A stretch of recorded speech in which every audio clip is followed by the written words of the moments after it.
आराम से बैठें और फ्लाइट के मजे लो। अब फ्रेंड्स देखिए, आराम से बैठने की इंग्लिश होती है सिट बैक एंड रिलैक्स। तो आपका सेंटेंस होगा you sit back and relax. You sit back and relax. Friends ये है आपका बेसिक सेंटेंस। इससे आप बहुत सारे सेंटेंस बना सकते हैं। You sit back and relax and enjoy the flight. Enjoy the flight, FLIGST। अब देखिए, इस बेसिक स्ट्रक्चर से you sit back and relax से आप एक और सेंटेंस बना सकते हैं। You sit back and relax and enjoy the food. आराम से बैठो और खाने का मजा लो। या फिर you sit back and relax and enjoy the music. तो फ्रेंड्स देखिए, आप इस सिट आराम से बैठो से सिट बैक एंड रिलैक्स से कितने सारे सेंटेंस बना सकते हैं। अब देखिए, इसी से ही हम एक और स्ट्रक्चर बना सकते हैं। तुम आराम से बैठो और मेरी बात को ध्यान से सुनो। तो किस तरीके से इसे ट्रांसलेट करेंगे? You sit back and listen to me very carefully and listen to me very carefully. तो फ्रेंड्स ये एक बेसिक सेंटेंस है जिससे कि हमने बहुत सारे सेंटेंसेस बनाए हैं। तो you sit back and relax and enjoy the flight, enjoy the food, enjoy the music. You sit back and listen to me very carefully. आराम से बैठो और मेरी बात को ध्यान से सुनो। तो ये है अपना एक फर्स्ट सेंटेंस। अब सेकेंड सेंटेंस की ओर मूव करते हैं। देखिए, ऐसा लगता है कि वह दुखी है। अब देखिए फ्रेंड्स, ऐसा लगता है या ऐसा लग रहा है, इसके लिए हम इट सीम्स दैट। यदि सिंगुलर है तो सीम्स और यदि प्लूरल है तो सीम। तो ऐसा लगता है कि वह दुखी है, इसके लिए होगा sentence it seems that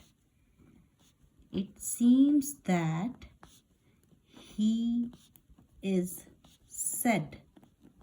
it seems that he is sad. ऐसा लगता है कि वो दुखी है। अब इसी से ही आप दूसरा सेंटेंस बना सकते हैं। ऐसा लगता है कि वह इस प्रोजेक्ट में इंटरेस्टेड है। He seems to be interested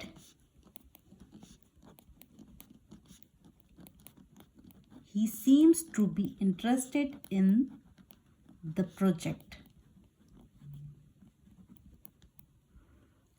तो ऐसा लगता है कि वह दुखी है। It seems that he is sad. ऐसा लगता है कि उस प्रोजेक्ट में interested. He seems to be interested in the project. तो फ्रेंड्स देखिए, ऐसा लगता है या ऐसा प्रतीत होता है, इससे हम इस तरीके के सेंटेंस बनाकर अपनी स्पोकन इंग्लिश को बिल्ड कर सकते हैं। अब नेक्स्ट सेंटेंस लेते हैं। इस सीम टू से इको सेंटेंस क्या आप इसे ट्रांसलेट कर पाएंगे? इन दवाइयों से मुझे कोई फ़ायदा नहीं हो रहा है। दवाइयाँ हैं फ्रेंड्स, यहाँ पर ये प्लूरल है, एक से ज़्यादा हैं दवाइयाँ। तो यहाँ पर sentence will be this medicines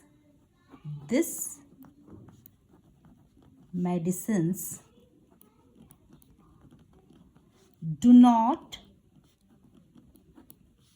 seam to be. अब देखिए फ्रेंड्स, यहाँ पर ये प्लूरल है इसीलिए सीम आया है। यदि यहाँ पर इन दवाई से तो आता दिस मेडिसिन, एस हट जाता, और डज नॉट, डू की जगह आ जाता डज नॉट। यदि यहाँ पर दवाई होता और सीम्स, ठीक है। तो this medicine do not seem to be doing me any good. So sentence will be this medicines do not seem to be doing me any good. Repeat after me. This medicines do not seem to be doing me any good. इन दवाइयों से मुझे कुछ भी फ़ायदा नहीं हो रहा है। यदि फ्रेंड्स यहाँ पर दवाई की जगह, दवाइयाँ, बहुत सारी दवाइयों की जगह यहाँ पर एक दवाई होती, तो दिस मेडिसिन डू नॉट की जगह आता does not, this medicine does not seem to be doing me any good. तो ये सीम्स और सीम इसके ऊपर डिपेंड करेगा कि आपका जो है यहाँ पर सब्जेक्ट है वो सिंगुलर है या प्लूरल है। तो यहाँ पर प्लूरल है, इसीलिए मेडिसिन्स का की जगह पर आपका यहाँ पर डू नॉट आया है और सीम्स का सीम हो गया है। अब नेक्स्ट सेंटेंस लेते हैं। फ्रेंड्स, मैं कॉल लेते लेते थक गया हूँ। कोई भी काम को बार बार करते करते यदि आप टायर्ड हो जाते हैं, उसके लिए इंग्लिश एक्सप्रेशन है I am sick and tired of. I am sick and tired of taking calls. तो फ्रेंड्स देखिए सेंटेंस बनेगा I am sick and tired of taking calls. I am sick and, अब इस जो एक्सप्रेशन को याद रखिए, I am sick and tired of, इससे आप बहुत सारे प्यारे प्यारे सेंटेंस बना सकते हो और अपनी स्पोकन इंग्लिश को आप बिल्ड कर सकते हैं। I am sick and tired of taking calls, मैं कॉल लेते लेते थक गया हूँ, मैं लोगों को जवाब देते देते थक गया हूँ। I am sick and tired of answering people, answering people, मैं लोगों को जवाब देते देते थक गया हूँ। या फिर मैं इस काम को बार बार करते करते थक गया हूँ। I am sick and tired of doing it over and over. Same इतना जो है आपका बिल्कुल एक्सप्रेशन सेम रहेगा। I am sick and tired of, I am sick and tired of doing it over and over. I'm sick and tired of doing it over and over.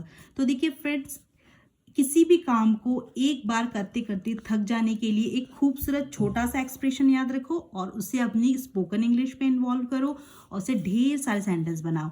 तो I am sick and tired of taking calls, I am sick and tired of answering people, I am sick and tired of doing it over and over, मतलब मैं इसे बार बार करते करते थक गया हूँ।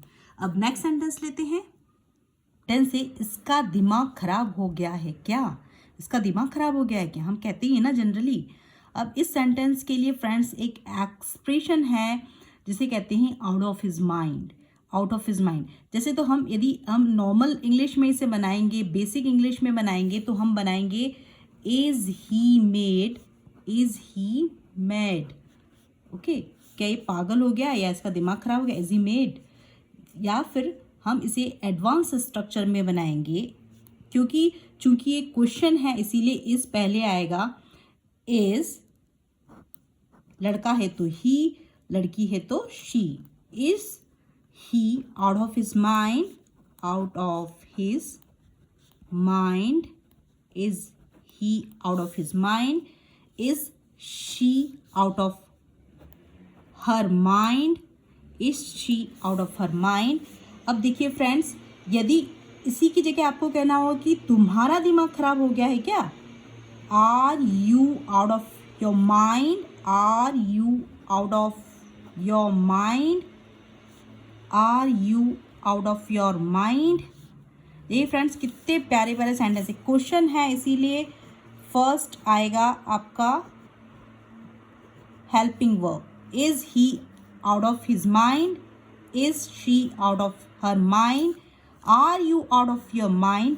क्या तुम्हारा दिमाग खराब हो गया है, क्या उसका दिमाग खराब हो गया है। तो फ्रेंड्स इस तरीके से सेंटेंस को आप स्पोकन इंग्लिश में इन्वॉल्व करें। अब देखिए सेंटेंस है फ्रेंड्स, आज मैं नहीं आ पाऊंगा।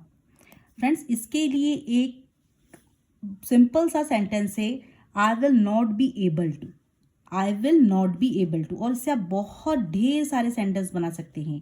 I will not be able to मतलब मैं ये नहीं कर पाऊंगा। I will not be able to, I will not be able to क्या नहीं कर पाऊंगा, आ नहीं पाऊंगा। तो I will not be able to come today, come today, I will not be able to come today. या फिर आप ये वो कहेगा कि मैं तुम्हारी मदद नहीं कर पाऊंगा, I will not be able to help you, I will not be able to help you. या फिर वो कहेगा कि मैं तुम्हारे इस प्रोजेक्ट में तुम्हारी मदद नहीं कर पाऊंगा, तो I will not be able to help you this project, I will not be able to help you this project. या मुझे माफ़ करना, मैं ये नहीं कर पाऊंगा, I will not be able to do that, I will not be able to do that, मतलब I am sorry, I will not be able to do that, मुझे माफ़ करना, मैं ये नहीं कर पाऊंगा, आई एम सॉरी, मैं आज नहीं आ पाऊंगा, I am sorry, I will not be able to come today, I will not be able to help you, मैं तुम्हारी मदद नहीं कर पाऊंगा, I will not be able to help you this project, मैं तुम्हारी इस प्रोजेक्ट में मदद नहीं कर पाऊंगा, I will not be able to do that, मैं ये नहीं कर पाऊंगा तुम्हारे लिए। तो इस तरीके से I will not be able to, आप इस एक एक्सप्रेशन को याद रखें और उससे बनाए ढेर सारे सेंटेंस और अपनी स्पोकन इंग्लिश को बिल्ड करें। नेक्स्ट सेंटेंस, नेक्स्ट है अपनी आस्तीन ऊपर चढ़ा ले। आस्तीन मतलब जो अपनी शर्ट की जो बाजुएं होती है ना, उसको कहते हैं हम आस्तीन। तो अपनी आस्तीन ऊपर चढ़ा, तो आस्तीन ऊपर, किसी भी चीज़ को ऊपर चढ़ाने के लिए हमारे पास वोकैबुलरी होती है रोल अप, रोल अप, और नीचे करने के लिए होता है रोल डाउन, रोल डाउन।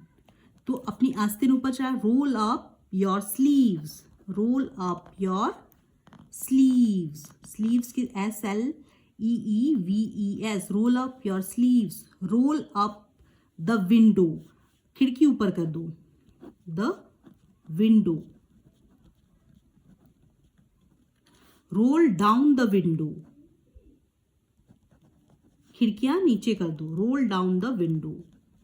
तो फ्रेंड्स, इस तरीके से आप यूज कर सकते हैं। ये बहुत ही बेसिक सेंटेंस है जिसे हम अपनी स्पोकन इंग्लिश में जरूर यूज करें। Roll up your sleeves, roll down the window, roll up the window. Friends, next sentence है देरी से जवाब के लिए मुझे खेद है।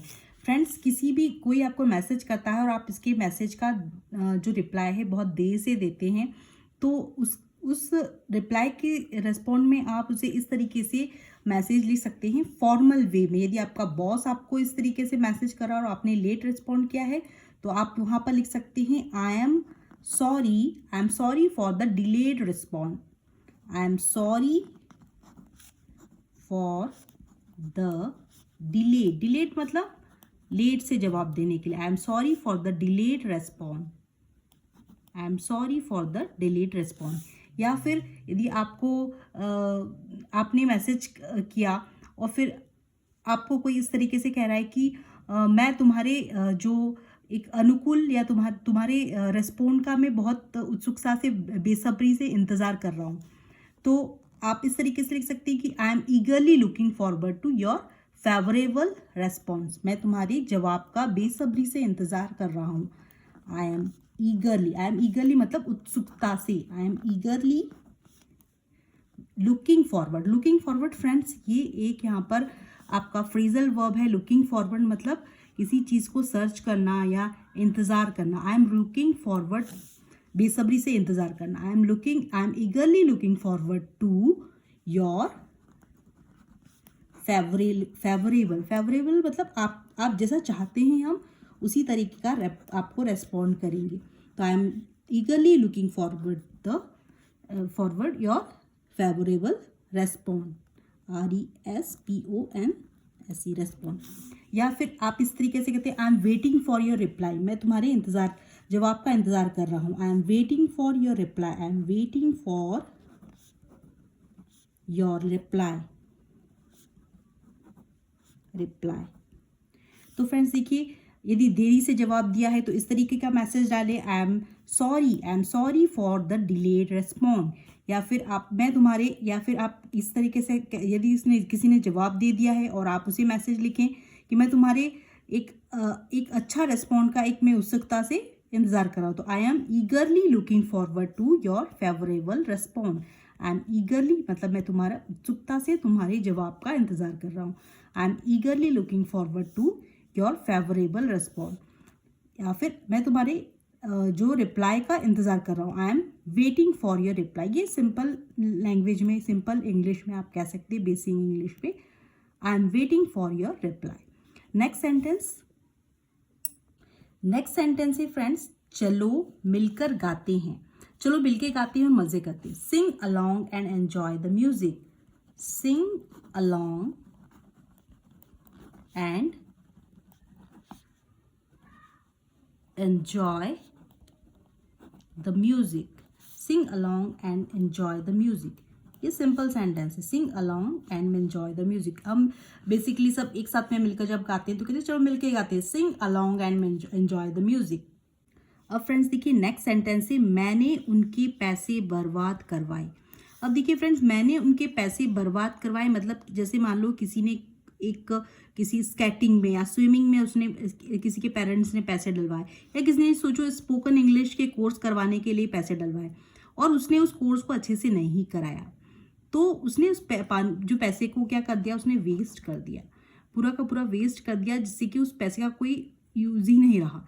तो यहाँ पर आपके लिए इंग्लिश एक्सप्रेशन होगा आई पोर्ड। पोर्ड मतलब ढोल देना, डाल देना। I poured their money down the drain। I poured their money, M-O-N-E-Y, money down the drain। drain मतलब होता है गटर में, तो I poured their money down the drain, मैंने उनके पैसे बर्बाद कर दिए। या फिर जैसे आपका बेटा या आपका कोई बच्चा है, या आपने किसी के लिए पैसे लगाए थे और उसने उस पैसे का कोई फ़ायदा नहीं उठाया, तो he poured my money down the drain। he poured my money down the drain या she poured my money down the drain।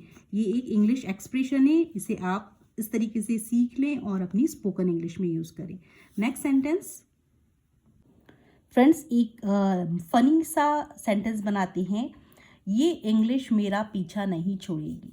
ये इंग्लिश मेरा पीछा नहीं छोड़ेगी मतलब ये इंग्लिश जो है मेरे ऊपर हमेशा मंडराती रहेगी। तो कैसे सेंटेंस बनेगा, English never stopped hovering around me. Hovering around मतलब होता है किसी चीज़ के ऊपर मंडराना, उसके आगे पीछे घूमना। तो English never stopped hovering around me. English never stopped,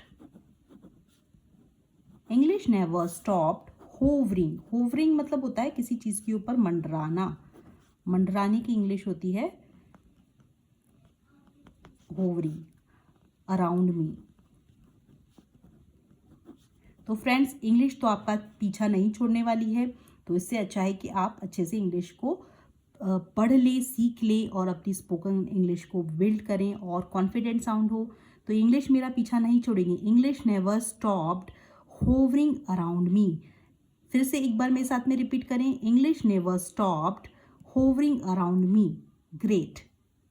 ये वाला जो सेंटेंस है हम सभी के लिए है जो कि इंग्लिश लर्निंग जर्नी में है और अच्छी इंग्लिश बोलकर सीखना चाहते हैं। तो ये लास्ट सेंटेंस मैं आप सभी को डेडिकेट करती हूँ। मैंने निर्णय लिया है कि मुझे कड़ी मेहनत करनी होगी और इस भाषा पर अच्छी पकड़ बनानी होगी। सो फ्रेंड्स, एक बार थोड़ा सा ट्राई करने की कोशिश करें, कैसे होगा। मैंने निर्णय लिया है मतलब आई डिसाइडेड, मैंने डिसाइड किया है। I decided,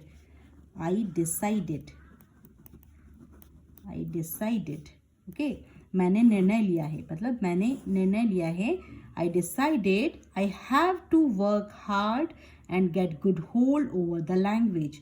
I have to get good work hard मतलब मुझे करना ही पड़ेगा ये। I have to work, I have to के बाद में हमेशा वर्ब की फर्स्ट फॉर्म आती है फ्रेंड्स। तो I have to work hard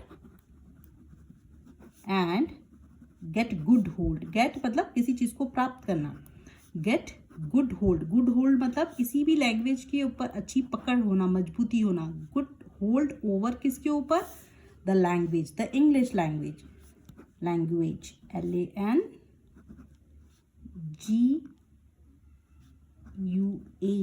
language.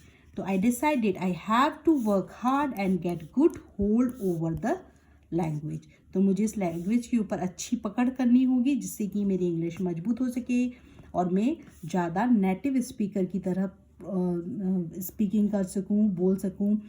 तो फ्रेंड्स, ये वो सारे सेंटेंसेस हैं जिन्हें आप अपनी स्पोकन इंग्लिश में इन्वॉल्व करें और इन सेंटेंस की मदद से आप अपनी स्पीकिंग इंग्लिश, स्पोकन इंग्लिश को जो है ज़्यादा से ज़्यादा आप एफिशिएंट करें, उसे दक्ष बनाएं और ज़्यादा से ज़्यादा इन सेंटेंसेस की प्रैक्टिस करें, बार बार बोलें इन सेंटेंसेस को, जिससे कि ये सेंटेंस आपकी डेली स्पीकिंग का हिस्सा बन जाए। तो फ्रेंड्स, मैं मिलती हूँ आपको नेक्स्ट वीडियो में नए कुछ और ट्रांसलेशन के साथ में। यदि फ्रेंड्स अच्छी लगी है वीडियो और आपको इस तरह की और वीडियो चाहिए तो प्लीज़ मेरे चैनल को सब्सक्राइब करें। मुझे आपका प्यार और मोटिवेशन बहुत ज़रूरी है, ताकि मैं इस तरीके की वीडियो आपके लिए और लाऊं और आपकी इंग्लिश इम्प्रूव जर्नी में, इंग्लिश स्पोकन जर्नी में एक और वैल्यू ऐड कर सकूं। So friends, if this video add any value in your English learning journey, please do subscribe my channel and don't forget to hit the bell icon. So friends, मैं मिलती हूँ आपको next video में. Till then, keep learning, keep growing, keep watching. Thanks for watching my videos.